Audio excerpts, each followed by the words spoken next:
অনলাইনে আমরা টিকিট পাই না, সেখানে সবার হাতে হাতে টিকিট, বীজ থেকে শুরু থেকে শেষ পর্যন্ত সিন্ডিকেট সিন্ডিকেট সিন্ডিকেট এমন করা উচিত যে এনআইডি দিয়ে শুধু একজন একটা টিকিটই কিনতে পারবে। শ্রাবণ কেমনে চান্স পায়? শুধু বসুন্ধরা কিংসের হওয়ার কারণে শুধু চান্স পাইছে। যে কোনো গেটে যে কেউ প্রবেশ করতে পারবে, 100% কর্তৃপক্ষ এটা জড়িত। টিকিট ছাড়ার সঙ্গে সঙ্গে যে আধা ঘন্টার মধ্যে টিকিট সোল্ড আউট হচ্ছে, সেহেতু এর ভিতরে অনেক সিন্ডিকেট আছে, সেখানে 30 মিনিটের পর টিকিট পাওয়া যায় না, সেহেতু স্টেডিয়ামের বাইরে টিকিট অ্যাভেলেবেল, এটা তো বসে থাকতেই পারে, বাবুমের কাছে বসে থাকতেই পারে, যত তাড়াতাড়ি সোল্ড আউট। একজন এমন মানে অনলাইন টিকিট সিস্টেম এমন করা উচিত যে এনআইডি দিয়ে শুধু একজন একটা টিকিটই কিনতে পারবে, এরকম করা উচিত, তাহলে মনে হয় সিন্ডিকেটটা কমতে পারে। কিন্তু বর্তমান যে প্রেক্ষাপট, আপনি অনলাইনে টিকিট পান না, এটা অ্যাভেলেবেল 2000, 3000, 4000 টাকা অ্যাভেলেবেল আপনার কাছে আসতেছে টিকিট, আর সেক্ষেত্রেও যারা কিনতেছে অনেকে সিন্ডিকেটের শিকার হচ্ছে, যে 2000 টাকাতে টিকিট কিনে এটা অরিজিনাল কিনে ডুপ্লিকেট, সেটাও তো প্রশ্ন উঠে যায়। সেক্ষেত্রেও অনেকে বিভ্রান্ত হচ্ছে। আমি চাই যে আমি টিকিট পাইনি আর কেউ জানে এরকম ভুলের শিকার না হয়, যে সিন্ডিকেটের শিকার না হয়, সেই জন্য বাবুকে আরো ভালো পদক্ষেপ গ্রহণ করতে হবে।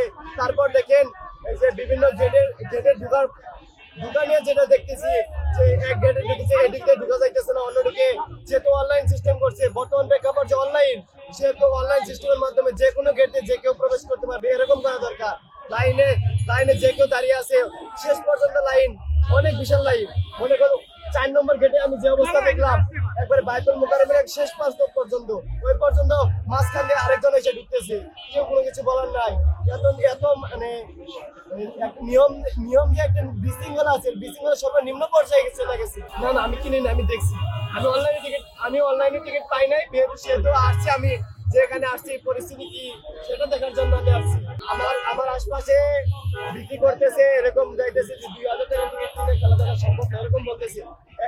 ইভেন আপনি দেখতে পাবেন যে রিক্সাওয়ালা কিংবা আরো বিভিন্ন জনের কাছে টিকিট আছে, আপনি দাঁড়া থাকলে আপনার কাছে এসে বলতেছে ভাই টিকিট লাগবে, ভাই টিকিট লাগবে আপনার কাছে, এরকম করে অনেকে বলতেছে। অ্যাভেলেবেল যে কেউ, সবার হাতে হাতে টিকিট। অনলাইনে আমরা টিকিট পাই না, সেখানে সবার হাতে হাতে টিকিটের তো প্রশ্ন থাকতেই পারে।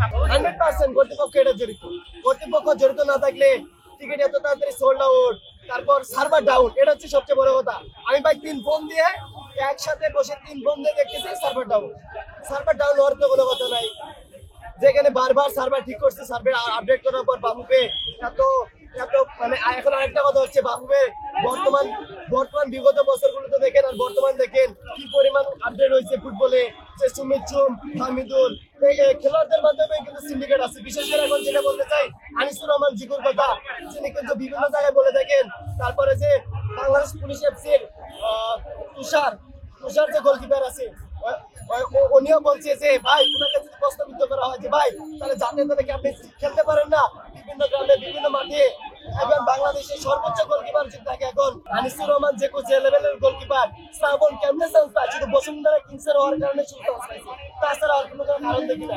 পর্যায়ে ভালো গোলকিপার বিপুল মার্মাকেও কিন্তু মাঝখানে বাদ দিয়ে শ্রাবণকে ঢুকানো হয়েছে, এটাও সিন্ডিকেট।